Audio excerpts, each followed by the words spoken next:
नमस्कार, मैं सलीम रहमान। आप देख रहे हैं INN 24 न्यूज़ और देश का सबसे बड़ा चुनावी महादंगल 2019 में आज आपका स्वागत है। और आज मेरे साथ बात करने के लिए ऑल इंडिया मजलिस-ए-इत्तेहादुल मुस्लिमीन बैरिस्टर असदुद्दीन ओवैसी जो MIM पार्टी के अध्यक्ष हैं और बाबा साहब प्रकाश अंबेडकर साहब, दोनों हस्तियां मेरे साथ मौजूद है जो एक परचम लेके निकल चुके हैं पूरे महाराष्ट्र पे और पूरे हिंदुस्तान में एक अपना मैसेज दे रहे हैं। सबसे पहले ओवैसी साहब, बहुत बहुत स्वागत है आपका। नाम जी, शुक्रिया। क्या कहेंगे सर, एक हुकूमत के सामने आप चैलेंज कंटिन्यू करते हैं, ना ही मोदी PM हो ना राहुल PM हो, तो कौन PM हो? नहीं, देखिए, ये सवाल खुद गलत है, इसलिए कि क्या हिंदुस्तान में काबिल लोग नहीं हैं? 130 करोड़ की आबादी है और अगर हम ये समझेंगे सिर्फ राहुल और मोदी ही काबिल हैं तो मैं समझता हूँ कि हमारे हिंदुस्तान के हिंदुस्तानियों की बहुत बड़ी तौहीन होगी। तो और इसमें मुल्क में बहुत काबिल लोग हैं जो इस मुल्क को लीड कर सकते हैं और एक तो काबिल ने तो पूरा बर्बाद कर दिया जो 280 सीट लेकर आए, अब दूसरे अपने आप को लायक बता रहे हैं। तो देखिए, ये सवाल हिंदुस्तान की आवाम फैसला करेगी और मुझे पूरा यकीन है कि दिल्ली में एक गैर कांग्रेसी गैर BJP सरकार तश्कील में आएगी और उसमें हमारे बड़े भाई जनाब प्रकाश अंबेडकर साहब का बहुत बड़ा रोल होगा इंशाल्लाह।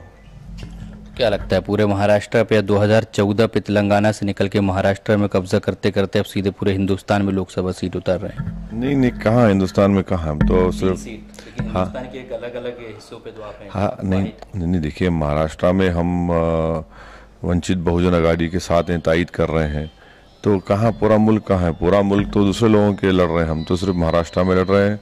और आपके तेलंगाना में हम एक ही सीट लड़ रहे हैं, वहाँ पर 16 सीट पर TRS की तायद कर रहे हैं और बिहार में किशनगंज एक सीट है बस। अंबेडकर साहब मेरे साथ मौजूद है। जो सबसे बड़ा सवालिया निशान नागपुर प्रेस कॉन्फ्रेंस में कल आपने खड़े किया, पुलवामा। दूसरी तरफ अगर देखा जाए तो चुनाव आयोग कहता है कि पुलवामा न शहीदों के नाम ली जाए न कोई बात की जाए, लेकिन हर चीज़ को आप उसी चीज़ में उठा रहे हैं। देखिए, इलेक्शन कमीशन के पास इतना अधिकार नहीं है कि हम क्या उठाए कहाँ नहीं उठाए। उनका ये जो ऑर्डर है गलत है, उनको इलेक्शन कंडक्ट करने की पूरी इजाज़त है, उस पर वो निर्णय ले सकते, लेकिन प्रचार में हम लोग क्या मुद्दा उठाए कहाँ ना उठाए वो इलेक्शन कमीशन का अधिकार नहीं है। इसलिए वो कितने भी आदेश निकाले उसको हम लोग मानने वाले नहीं हैं। जो हकीकत है वो लोगों के सामने हम ले आएंगे। कल जो हम लोग ने पुलवामा का बताया कि इनको 8 दिन पहले इन्फॉर्मेशन थी, इन्फॉर्मेशन के मुताबिक कैसा कैसा इन्होंने बिहेव करना चाहिए वो था। इसलिए हम ये पूछ रहे प्राइम मिनिस्टर से कि भैया आपने जो हिदायत दी थी इंटेलिजेंस डिपार्टमेंट ने, आपको उस पर अमल किया नहीं किया ये बताइए। देखते नितिन गडकरी उस पर कुछ बयान देंगे क्या लगता है पूरे महाराष्ट्र पे जैसे युति बनी हुई है अभी MIM और वंचित बहुजन आघाड़ी की, कितनी सीट विजय कर पाएंगे आप? देखिए, ये तो अभी सीधे लड़ाई हो चुकी है बिटवीन सेना BJP कॉम्बिनेशन और वंचित बहुजन आघाड़ी MIM की कॉम्बिनेशन में। हम लोग उम्मीद करते हैं कि ज़्यादा से ज़्यादा सीट हम लोग जीतें। सर, महाराष्ट्र पे विदर्भ में आप हैं, नागपुर पे, और चंद्रपुर, अमरावती, नागपुर, ये सब सभाएं होने के बाद में क्या लगता है वाकई पे नागपुर या महाराष्ट्र से फिर एक लोकसभा उम्मीदवार आपके साथ रहेंगे? नहीं, मुझे पूरी उम्मीद है कि इंशाअल्लाह ताला जनाब प्रकाश अंबेडकर साहब के लीडरशिप में वंचित बहुजन आघाड़ी के बहुत से उम्मीदवार यहाँ से कामयाब होंगे, क्योंकि एक आवाम में एक तब्दीली हम देख रहे हैं। आवाम भी तंग आ चुकी है महाराष्ट्र में शिवसेना BJP की सरकार से, और आप देख रहे हैं कि आप तो मीडिया में हैं, आप खुद बता सकते हैं कि कांग्रेस का बुरा हाल है। तो अल्टरनेटिव क्या है यहाँ पर?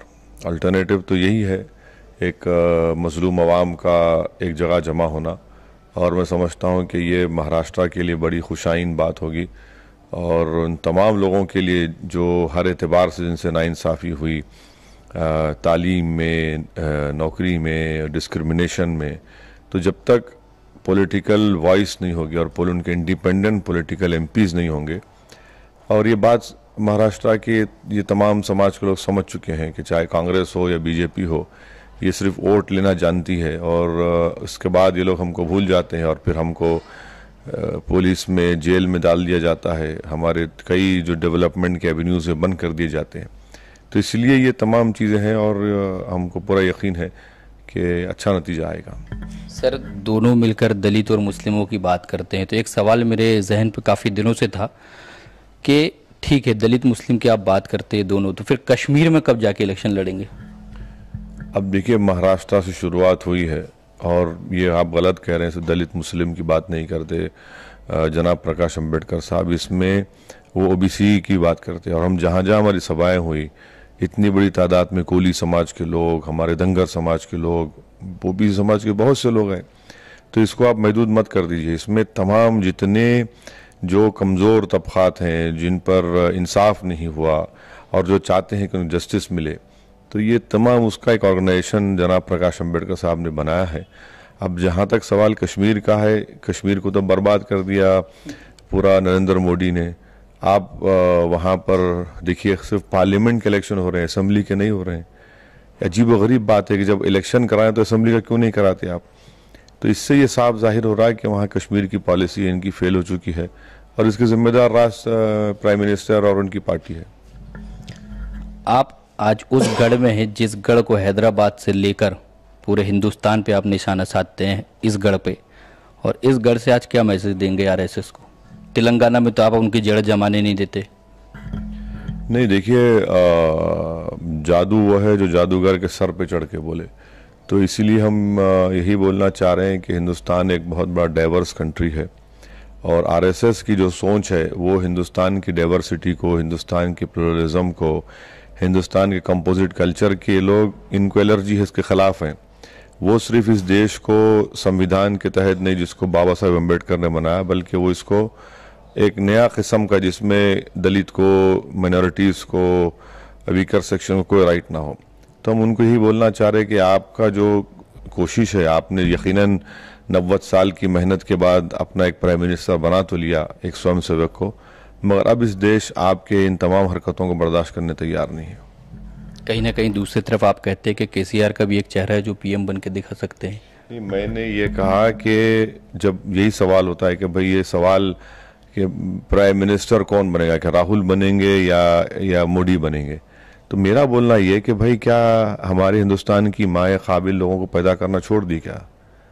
हमारे पास बहुत से काबिल लोग हैं। तो मैं, लोगों ने पूछा कि आपकी राय क्या है, तो मैंने कहा बिल्कुल केसीआर भी। इसके साथ आपने हाथ मिलाया, बिल्कुल उनका ही नाम सामने आ जाए। नहीं, उनका ज़्यादा सामने नहीं है। देखिए, ये लोग काबिल हैं, कई रीजनल लीडर्स हैं वो काबिल हैं। नहीं, मेरे मुल्ला की दौड़ मस्जिद तक है मामला अपना, तो ऐसा कुछ नहीं है। हम लोग आप दोनों काबिल हैं। नहीं, देखिए, हमारी काबिलियत ये है कि हम जो गरीब आवाम में हम उनको उम्मीद दिला दी है, उनको हम ये बता दिए हैं कि भाई आपको खड़े होकर लड़ना है। ये हमारा काम है और हम वो काम कर रहे हैं। अब जिसको प्रधानमंत्री बनना है बनिए, हमारे को उससे कोई मतलब नहीं है। अच्छा, इसी गढ़ से एक दूसरा नाम सामने आ रहा है, नितिन गडकरी का। हाँ, क्या है, बोलिए। वो पीएम का उम्मीदवार है, पीएम चेहरा बना सकती है आरएसएस में, क्या कहना चाहेंगे? वो उनका पार्टी का मामला है। हम तो यहाँ हराने आए हैं नितिन गडकरी को, और हो जाएगा। पतंग उड़ाते उड़ाते बिल्कुल चाय की पप्पी यहाँ नागपुर में बिल्कुल पिलाने आए हुए हैं। वैसे सब वाकई में देखना होगा कि आज विदर्भ में कितना ज़्यादा सभाओं पे लोग होते हैं, ये सभा सुनने के लिए या फिर उसको वोट में तब्दील कर पाते हैं। कैमरामैन अजीत के साथ सलीम रहमान, IN24 न्यूज़, नागपुर।